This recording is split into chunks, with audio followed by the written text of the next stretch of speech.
ไม่สูงค่ะเมื่อได้เป็นวันที่22เดือนธันวาคมที่3ปี2026ได้ตอนได้ข่าวใส่หมอหอมมีข่าว3ตอนได้มาเปิ้นเผาค่ะตอนที่1กลางใจลึกๆอิหร่านนั่นจ่องใครมีลองปึดตึกกันดังเมืองมุสลิม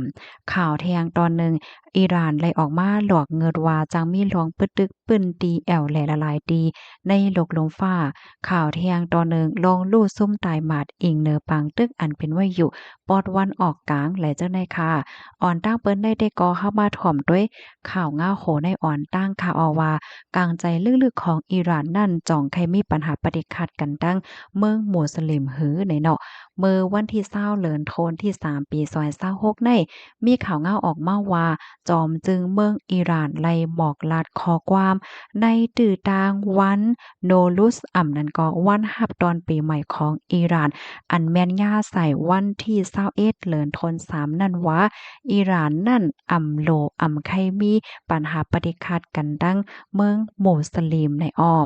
อิหร่านนั่นอำไลมีลวงตั้งใจและอำไลมีกลางใจเปิดตาให้มีมาปัญหาปฏิคัดตั้งเมืองมุสลิมในค่ะย้อนก็เปิ้ว่าเฮาห้านั่นเป็นพี่น้องกันก้อยปยกรัฐป้าเทียงว่าอเมริกันและดังอิสราเอลนั้นยาวเป็นต้นต่ออันเฮ็ดให้มีมาปัญหาปฏิคัดวงกลางอิหร่านและ เมืองมุสลิมตั้งปอดวันออกกลางอิหร่านพร้อมโตตั้นติเตเกลิดลองข้องคำตั้งเสียงตั้งหมดจอมเมืองหิมฮ้อมลาดว่าเฮาเฮาไข่ให้มีก้นต่างเจอต่างจาดมาตรงหนึ่งตั้งปอดตอนเจอใน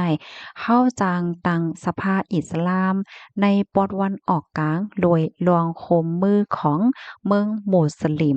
เฮาจางลุ่มลาด้วยถึงกันไลว่าได้เป็นลองจำใจลองมันกึมลองป้ายหมักมีลองฟิงแงฟิงทุ่งป้าเจ็มลองการเมืองไหลเจ้านาย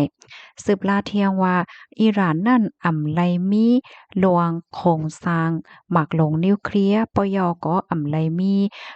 ลวงหางเฮียนและกลางใจอันใครปกป้องหมักลงนิวเคลียร์ฝ่ายหนึ่งก็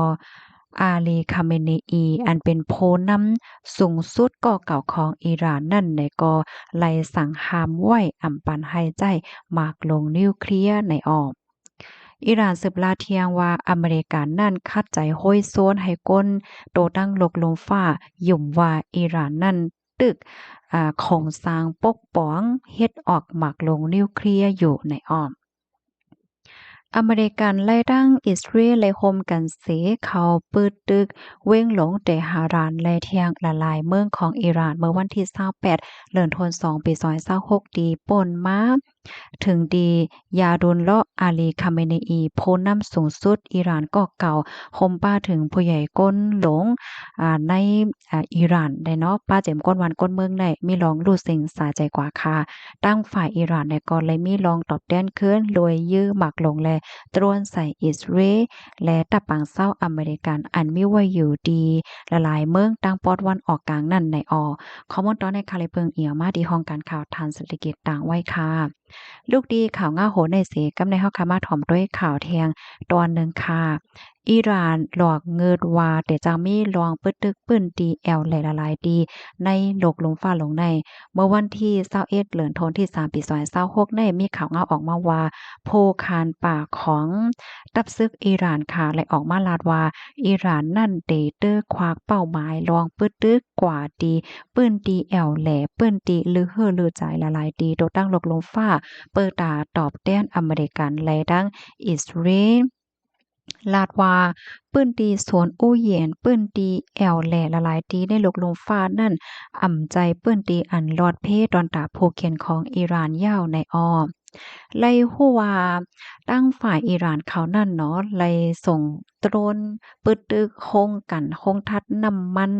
อันมีจัวมีนาอันอามาดีที่ในคูเวตถึง2ปอก2กำเมื่อวันศุกร์ดีป่นมานั่นถึงดีเฮ็ดให้ไฟลุกไหม้ค่ะโคงกันน้ำมันอันในกอแต่เลยว่าเป็นหนึ่งใน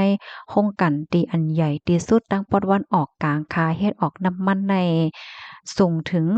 730,000 บาร์เรลต่อวันในข้อมูลตอนได้เลยปีมาที่ห้องการข่าว CNN ออกไว้ค่ะพี่น้องค่ะถ่อมข่าวเขาได้เอาหันเตินจึงหือพองเนาะตอนดาพี่น้องเฮาคาค่ะเนาะเจออันไกลกว่าแล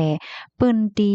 ก้นนำก้นกึ้นอธิกาเปิงลงมันแต่ก่อก้นดอกหวานดอกเมืองเขาว่าสว่าจังไหนฟังไว้พองก็รีอยู่เหมือนกันเนาะลูกดีข่าวง่าโหนในเสแลกับในเฮาค่ะมาถ่อมด้วยเทียงตอนหนึงค่ะลองลู่ลองซุ่มอิงเหนือปางตึกอันเลยเกิดขึ้นเป็นปอดวันออกกลางเลยฮู้ว่ามีกว่า4แห่งปลายยาวเมื่อวันที่21เดือนธันวาคมปี2026ในมีข่าวง่าออกมาว่าฝ่ายตรง100เป็นก้น HRANA เนาะลาดว่าที่ในเมืองอิหร่านนั่นค่ะมีโกนรูดเซ็งสาใจกว่าใน1เหง3ปาก98ก้อเหย้าเนี่ยค่ะในนั้นมีลูกหวาน2ปากปลาย10ก้อในอันเป็นก้นซึกซ้ำมี1เหง1ปาก65ก้อนะคะกับในเฮาค่ะมาด้วยที่ในเลบานอนค่ะที่เลบานอนในก็ถึงญาตั้งฝ่ายตับซึ่งอิสราเอลเขาปึดตึกแต่จะเมื่อวันที่2เลินทนที่3ที่ป่นมานั่นมื้อเหลียวเลยฮู้ว่ามีคนรู้เซ็งสาใจกว่าเหย้าตีเอมันใน1เหงปลาย21ก้อในนั้นมีปลาลูกอ่อน1ปาก18ก้อดีอิรักค่ะอันเป็นตับ PMF ในคะเนาะก็เลยออกมาลาดว่าโพเขาจุ่มเขานั่นดีเอมัน61ก้อรู้สึงสาใจกว่าเหย้าดีในเมืองอิสราเอลค่ะไลโฮวาก้นซึกเขานั้นรู้สึงสาใจกว่า2ก้อและก้นเมืองซ้ำรู้สึงสาใจกว่า15ก้อในอ้อม กำในมาด้วยเทียงดีอาหรับเอมิเรตส์ UAE ค่ะไลโฮวามีพวกเขาจมตับซึกในลู่เสียงกว่า2ก่อเนาะปยกก้นนอกวันดอกเมืองเนาะว่าได้เป็นปากีสถานนีปอลบังกลาเทศและปาเลสไตน์อันมีว่าอยู่ที่ UAE นั่นเนาะก็เลยลู่เสียงสาใจกว่า6ก่อนะคะที่คูเวตก็มีคนลู่เสียงสาใจกว่า6ก่อที่โอมานก็มีคนลู่เสียงกว่า3ก่อที่ซาอุดิอาระเบียก็มีเจ้าอินเดีย1เกาะและเจ้าบังกลาเทศ1เกาะรู้สึกสายใจกว่าว่าไหนค่ะข้อมูลตอนในคาลิปมาที่ห้องการข่าว CNN ออกไว้ค่ะพี่น้องค่ะรับถอมยาวหันเถินจึงฮือพวกในค่ะเนาะก็ปันตั้งหันถึงบ้านลายเนี่ยค่ะในก็เป็นสายไงเงาลายอันเป็นว่าอยู่ที่ตั้งปอดตอนปอดวันออกกลางเลยค่ะเงาลายเดสือเป็นฮือกว่านะคะเนาะเฮาค่ะก็ปักดาไปด้วยกว่าเที่ยงค่ะเนาะยินจมกูก็ที่รับถอมปันแห้งค่ะย้อนให้อยู่เลยกินวารอดเพ่กันกูก็ค่ะใหม่สงค่ะ